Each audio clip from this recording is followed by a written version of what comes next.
നമസ്കാരം. മലയാളി വാർത്ത ഇൻസൈഡിലേക്ക് സ്വാഗതം. സന്ദീപ് വാര്യരുടെ കടന്നുവരവിൻ്റെ ടൈമിംഗ് കൊള്ളാം. പാലക്കാട് തെരഞ്ഞെടുപ്പിന് ഇനി മണിക്കൂറുകൾ മാത്രം. എന്നാൽ കൈകൊടുത്ത സന്ദീപ് നേരെ ചെന്നു കയറിയത് പാണക്കാട് തറവാട്ടിൽ. പാണക്കാട് സയ്യിദ് സാദിഖലി ശിഹാബ് തങ്ങളും പി കെ കുഞ്ഞാലിക്കുട്ടിയും മുസ്ലിം ലീഗ് നേതാക്കളും പാണക്കാട് തറവാട്ടിലെ അംഗങ്ങളും ഒക്കെ ചേർന്ന് സന്ദീപ് വാര്യരെ സ്വീകരിച്ചു. അടച്ചിട്ട മുറിയിൽ കുറേയേറെ നേരം അവർ സംസാരിച്ചു. സംഗതിയൊക്കെ കിടു. പുറത്തിറങ്ങിയ സന്ദീപ് വാര്യർ ചിലതൊക്കെ വിളിച്ചു പറഞ്ഞു. മതനിരപേക്ഷത മലപ്പുറത്തിന് കിട്ടാൻ കാരണം ഒരൊറ്റ തറവാടാണ്, സാക്ഷാൽ പാണക്കാട് തറവാട്. മാനവ സൗഹാർദ്ദമാണ് ഏറ്റവും വലുത് എന്ന സന്ദേശം നൽകിയ തറവാടാണിത്. കേരളത്തിലെ രാഷ്ട്രീയ നേതാക്കൾ, പ്രത്യേകിച്ച് BJP നേതാക്കൾ കണ്ടുപിടിക്കേണ്ട മഹനീയ വ്യക്തിത്വമാണ് പി കെ കുഞ്ഞാലിക്കുട്ടിയുടേത്. എത്ര ഉന്നത സ്ഥാനത്തിരുന്നാലും എളിയവനെ പോലും ചേർത്ത് പിടിക്കാനുള്ള അദ്ദേഹത്തിൻ്റെ ഒരു മഹാമനസ്കതയുണ്ടല്ലോ. സന്ദീപ് വാര്യർ ഈ പറയുന്നത് കേട്ട് വാപുത്തി തലയിൽ കൈവച്ച് നിൽക്കുകയാണ് പാവം മലയാളികൾ. ഇന്നലെ വരെ ആ സോഷ്യൽ മീഡിയയിൽ വാര്യർ എന്തൊക്കെ തള്ളുകളാണ് നടത്തിയത്. സന്ദീപ് വാര്യരുടെ കടന്നുവരവ് ആഘോഷിക്കാൻ പാണക്കാട് തറവാടിന് മുന്നിൽ ധാരാളം ലീഗ് പ്രവർത്തകരും തടിച്ചുകൂടിയിരുന്നു. ഇനി പൊന്നാനിയിലേക്കാണോ സന്ദീപ് വാര്യരുടെ അടുത്ത യാത്രയെന്ന് BJP സമൂഹ മാധ്യമങ്ങളിലൂടെ പരിഹസിക്കുന്നു. സംഗതിയൊക്കെ നല്ലതാണ്. പഴയകാല തെറ്റുകൾ തിരുത്താൻ സന്ദീപ് വാര്യർ ഈ അവസരം ഉപയോഗിക്കുന്നുവെന്ന് അദ്ദേഹം തന്നെ പറഞ്ഞു. പണ്ട് താൻ ആരെയെങ്കിലുമൊക്കെ വേദനിപ്പിച്ചിട്ടുണ്ടെങ്കിൽ അതൊക്കെ ഒന്ന് മറക്കാനുള്ള അവസരമായി ഇതിനെ ഉപയോഗിക്കുന്നുവെന്നും അദ്ദേഹം പറഞ്ഞു. ഇനിയാണ് സന്ദീപിൻ്റെ ഒടുക്കത്തെ ഡയലോഗുകൾ. കെ സുരേന്ദ്രൻ ഇക്കഴിഞ്ഞ ദിവസം കോൺഗ്രസിൽ നല്ല കസേര സന്ദീപ് വാര്യർക്ക് കിട്ടട്ടെ എന്ന് പരിഹാസത്തോടെ ആശംസകൾ അറിയിച്ചിരുന്നു. അതിനുള്ള മറുപടിയാണ് സന്ദീപ് വാര്യർ പറഞ്ഞത്. പാണക്കാട് കൊടപ്പനയ്ക്കൽ തറവാട്ടിൽ തനിക്ക് കിട്ടിയ കസേരയാണ് ഏറ്റവും വലുത്, ലോകത്തിൽ വെച്ച് ഏറ്റവും വലിയ കസേരയാണ് തനിക്ക് കിട്ടിയത് എന്ന മട്ടിലൊക്കെയാണ് സന്ദീപ് വാര്യർ ഇപ്പോൾ സംസാരിക്കുന്നത്. സുരേന്ദ്രന്റെ പരിഹാസത്തിനാണ് സന്ദീപ് ഇങ്ങനെയൊരു മറുപടി പറഞ്ഞതെങ്കിലും സമൂഹ മാധ്യമങ്ങൾ സന്ദീപിനെ ഒന്ന് ട്രോളുന്നുണ്ട് എന്ന് അദ്ദേഹം മനസ്സിലാക്കിയാൽ നല്ലത്. പാലക്കാട് തിരഞ്ഞെടുപ്പിൽ സന്ദീപിൻ്റെ വരവ് ഗുണം ചെയ്യും, പക്ഷെ ഭാവിയിൽ അത് ദോഷമാകുമോ എന്ന് കോൺഗ്രസ് പോലും പരിശോധിക്കണം. സന്ദീപ് വാര്യരുടെ ഇമാതിരി വിക്രിയകൾക്കിടയിൽ മറ്റൊരു രാഷ്ട്രീയമുണ്ട് എന്ന് ചിലർ മനസ്സിലാക്കുന്നില്ല. BJP കേരളം എന്ന പേജിൽ എന്തായാലും സന്ദീപ് വാര്യർക്ക് കൃത്യം മറുപടി നൽകി. സ്നേഹത്തിൻ്റെ കടയിലെ പഞ്ചാര എന്ന അടിക്കുറിപ്പോടെയാണ് ഇപ്പോൾ വലിയ കസേരയുടെ കഥയൊക്കെ അവർ ട്രോളുന്നത്. പാണക്കാട് തറവാട്ടിലേക്ക് തിരിച്ച സന്ദീപ് വാര്യർ അടുത്ത വെടിക്കെട്ട് എന്താണാവോ നടത്തുന്നത്. അതുകൊണ്ട് തന്നെ കെ മുരളീധരനെ പോലെയുള്ളവർ സൂക്ഷ്മതയോടെ പ്രതികരിച്ചതിൽ വലിയ തെറ്റ് കാണുന്നില്ല ഭൂരിഭാഗം കോൺഗ്രസ് പ്രവർത്തകരും. കോൺഗ്രസിലെത്തിയ സന്ദീപ് വാര്യരുടെ നേർക്ക് കെ മുരളീധരൻ കൃത്യമായ ഒളിയമ്പാണ് ഇന്നലെ തൊടുത്തത്. സന്ദീപ് കോൺഗ്രസിലെത്തി നല്ലത്, സ്നേഹത്തിന്റെ കടയിലെ അംഗത്വം എന്നും നിലനിർത്തണമെന്നാണ് കെ മുരളീധരൻ ഓർമ്മപ്പെടുത്തിയത്. അടുത്ത അസംബ്ലി തെരഞ്ഞെടുപ്പ് കഴിയുമ്പോൾ വെറുപ്പിന്റെ കടയിലേക്ക് തിരിച്ചു പോകരുത്, ഇനി അങ്ങോട്ട് രാഹുൽ ഗാന്ധിയുടെ നിലപാടിനൊപ്പം നിൽക്കണമെന്നും കെ മുരളീധരൻ പറഞ്ഞു. സന്ദീപിന്റെ വരവ് TVയിൽ കണ്ടു, നല്ല കാര്യം. പലരും കോൺഗ്രസ് വിടുന്നു എന്നൊക്കെ പറയുമ്പോൾ ഒരു വാര്യരെ കിട്ടിയത് നല്ല കാര്യമാണ്. 2 ആഴ്ച മുമ്പ് വന്നിരുന്നെങ്കിൽ വയനാട്ടിൽ പ്രിയങ്ക ഗാന്ധിക്ക് വേണ്ടി പ്രചരണത്തിനെങ്കിലും പോകാമായിരുന്നു. അതൊരു പ്രായശ്ചിത്തമായേനെ. രാഹുൽ ഗാന്ധിയെയെല്ലാം അദ്ദേഹം അത്രയേറെ വിമർശിച്ചിട്ടുണ്ട്. ഭാരത് ജോഡോ യാത്ര നടത്തിയപ്പോൾ കാശ്മീരിലേക്കല്ല ആൻഡമാനിലേക്കാണ് യാത്ര നടത്തേണ്ടതെന്നാണ് സന്ദീപ് പറഞ്ഞത്. അവിടെ സവർക്കറെ തടവിൽ പാർപ്പിച്ച മുറിയിൽ പോയി ക്ഷമാപണം നടത്തണമെന്നും അദ്ദേഹം പറഞ്ഞിരുന്നു. രാഹുൽ ഗാന്ധിയെ ചികിത്സാർത്ഥം കോട്ടയ്ക്കൽ അഡ്മിറ്റ് ചെയ്തപ്പോൾ കുതിരവട്ടത്താണ് പ്രവേശിപ്പിക്കേണ്ടതെന്നായിരുന്നു അന്ന് സന്ദീപ് പറഞ്ഞത്. അങ്ങനെയുള്ള സന്ദീപ് 2 ആഴ്ച മുമ്പ് വന്ന് പ്രിയങ്ക ഗാന്ധിക്ക് വേണ്ടി പ്രചരണം നടത്തിയിരുന്നെങ്കിൽ രാഹുലിനോട് ചെയ്ത തെറ്റിന് ക്ഷമാപണമാകുമായിരുന്നു. കെ മുരളീധരൻ രൂക്ഷമായ ഭാഷയിലാണ് ഇന്നലെ ചിലതൊക്കെ പ്രതികരിച്ചത്. അതിൽ കാമ്പുണ്ട് എന്ന് സന്ദീപിന്റെ ഇമാതിരി വികൃതികൾ കാണുമ്പോൾ ചില കോൺഗ്രസ് അണികൾക്ക് തോന്നിയാൽ അതിൽ കുറ്റം പറയാൻ കഴിയില്ല. കഴിഞ്ഞ ലോക്സഭാ തെരഞ്ഞെടുപ്പിന്റെ ഏറ്റവും വലിയ പ്രത്യേകത ഹിന്ദു വിഭാഗ വോട്ടുകളുടെ ചോർച്ച തന്നെയായിരുന്നു LDF ക്യാമ്പിൽ നിന്ന്. UDF കാലങ്ങളായി ഭയപ്പെട്ടിരുന്ന UDFന് പലപ്പോഴും തലവേദന സൃഷ്ടിച്ചിരുന്ന ഒരു പ്രതിസന്ധി. മുസ്ലിം ലീഗിന് UDFൽ കൂടുതൽ പ്രാധാന്യം കൈവരുന്നു എന്ന തോന്നൽ പൊതുവെ മറ്റു വിഭാഗങ്ങൾക്കുണ്ട്.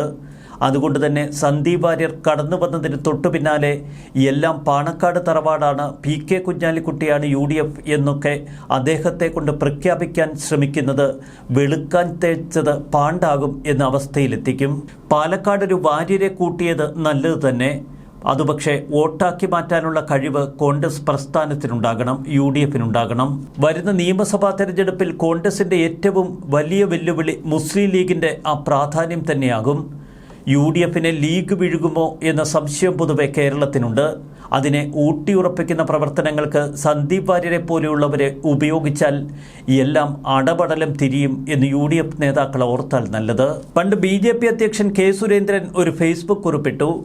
ഹലാൽ വിവാദമായിരുന്നു അതിന് അടിസ്ഥാനം. ഹോട്ടലുകളിൽ ഹലാൽ ബോർഡ് വെക്കുന്നത് നിസ്സാര കാര്യമല്ലെന്നും പിന്നിൽ കൃത്യമായ അജണ്ടയുണ്ട് എന്നുമായിരുന്നു BJP അധ്യക്ഷൻ അന്ന് ആരോപിച്ചത്. ഹലാൽ വിവാദം നല്ല ഉഷാറായി സംസ്ഥാന അധ്യക്ഷൻ അങ്ങ് കത്തിക്കുന്നതിനിടയിലാണ് സന്ദീപ് വാര്യർ ഒരു പോസ്റ്റ് ഇട്ടത്. അത് നേതൃത്വത്തെ പൂർണ്ണമായി വെട്ടിലാക്കി.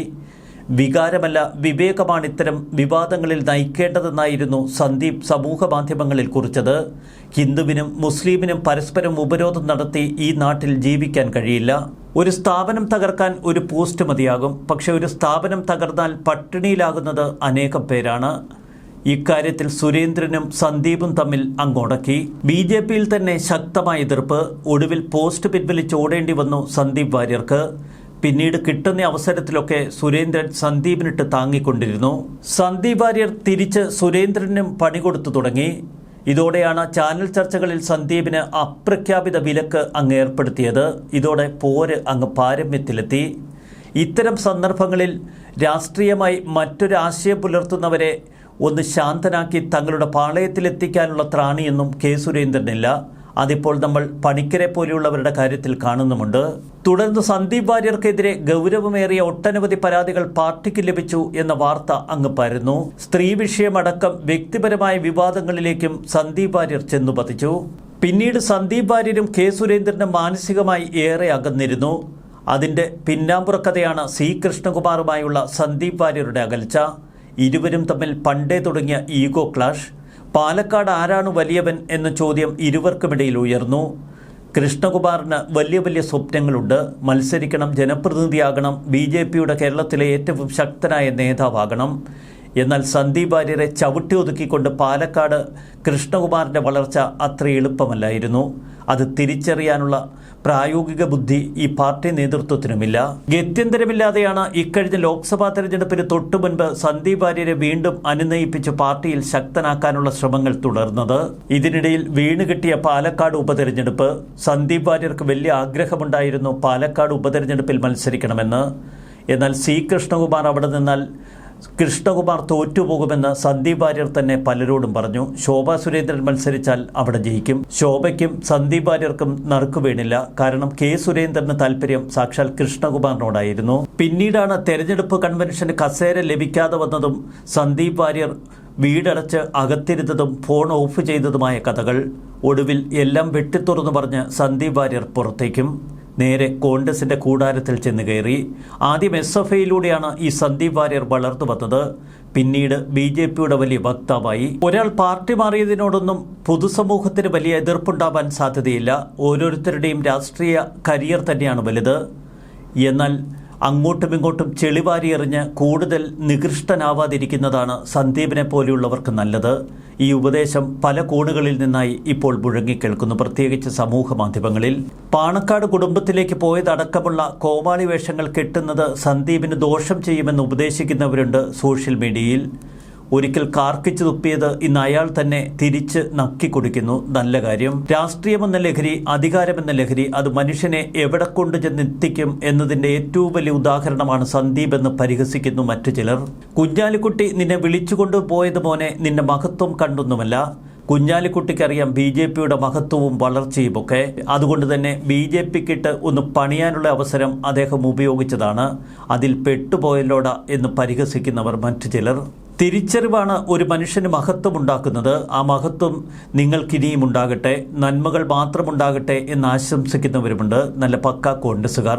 വലിയ പ്രതീക്ഷയോടെയാണ് അവർ സന്ദീപിനെ വരവേൽക്കുന്നത്. ചെറിയാൻ ഫിലിപ്പിന്റെ അവസ്ഥ സന്ദീപ് വാര്യർക്ക് വരാതിരിക്കട്ടെ എന്ന് ആശംസിക്കുന്നവരുമുണ്ട്. ഒരു കാലത്ത് അന്തിച്ചർച്ചകൾ പോലും ഇല്ലാതിരുന്ന കാലഘട്ടത്തിൽ നല്ല വാക്ചാതുര്യം കൊണ്ട് കേരളത്തിന്റെ പ്രശംസ പിടിച്ചുപറ്റിയ ആളാണ് ചെറിയാൻ ഫിലിപ്പ്.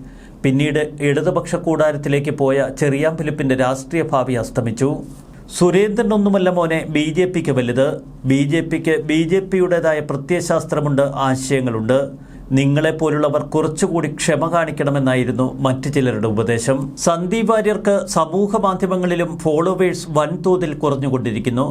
പലരും അൺഫോളോ ചെയ്യുകയാണ് അദ്ദേഹത്തെ. പഴയ BJP-ക്കാരാണ് എന്ന് പറഞ്ഞ് തൽക്കാലം ആശ്വസിക്കാം. BJP-യിൽ നിന്നിറങ്ങിയ സന്ദീപ് വാര്യർ കൃത്യമായി കെ സുരേന്ദ്രനെ തന്നെയാണ് ഉന്നം വയ്ക്കുന്നത്.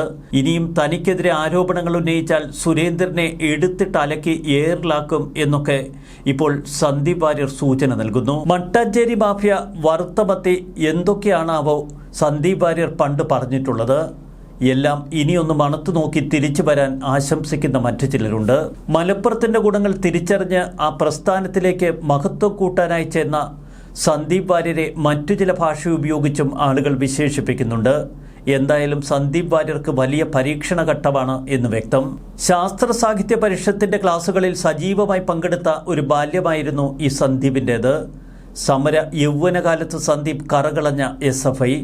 ഇടതുപക്ഷ ചിന്താഗതിക്കാരനായ അച്ഛൻ ഷൊർണൂരിൽ railway station master. Chethallur NNM UP school പ്രധാനാധ്യാപികയായിരുന്നു അമ്മ. കോൺഗ്രസുകാരിയായിരുന്നു അമ്മ. അടൽ ബിഹാരി വാജ്പേയിയുടെ കവിതകൾ കേട്ട് പ്രസംഗങ്ങളിൽ ആകൃഷ്ടനായാണ് താൻ BJP-ക്കാരനായത് എന്ന് പിന്നീട് സന്ദീപ് പറഞ്ഞിട്ടുണ്ട്. എന്തായാലും CPM-ൽ നിന്ന് നേരെ BJP-യിലേക്ക്, ഒടുവിൽ കോൺഗ്രസിലേക്ക്. ഒരിക്കൽ ഇൻക്ലാബ് സിന്ദാബാദ് വിളിച്ചു നടന്ന പയ്യൻ പിന്നീട് ഭാരത് മാതാ കീ ജയ് വിളിക്കാൻ തുടങ്ങി. ഏറ്റവും ഒടുവിലിതാ കോൺഗ്രസിനു വേണ്ടി മറ്റു മുദ്രാവാക്യം. സംഗതി കൊള്ളാം. കേരളത്തിലെ BJP അണികളുടെയും പ്രവർത്തകരുടെയും ഒക്കെ ഒരു ആരാധനാ പാത്രമായിരുന്നു പ്രത്യേകിച്ച് സമൂഹ മാധ്യമങ്ങളിൽ ഈ വാര്യർ. വാര്യരെ തലയിലേറ്റി വച്ചവരാണ് ഏറ്റവും വലിയ വേദന സമൂഹ മാധ്യമങ്ങളിൽ പങ്കുവെക്കുന്നതും. ശബരിമല യുവതീ പ്രവേശന വിഷയത്തിലാണ് സന്ദീപ് വാര്യർ സമൂഹ മാധ്യമങ്ങളിൽ കയറി മേഞ്ഞത്. ഇതോടെ വലിയ ആരാധക വൃന്ദത്തെ നേടിയെടുക്കാൻ അദ്ദേഹത്തിന് കഴിഞ്ഞു. BJP-ക്ക് വലിയ മൈലേജ് ഉണ്ടാക്കിയ ശബരിമല വിശ്വാസ സമരവുമായി ബന്ധപ്പെട്ട നിരവധി പോസ്റ്റുകളും കുറിപ്പുകളും പ്രതികരണങ്ങളുമാണ് അന്ന് സന്ദീപിൻ്റെതായി പുറത്തിറങ്ങിയത്.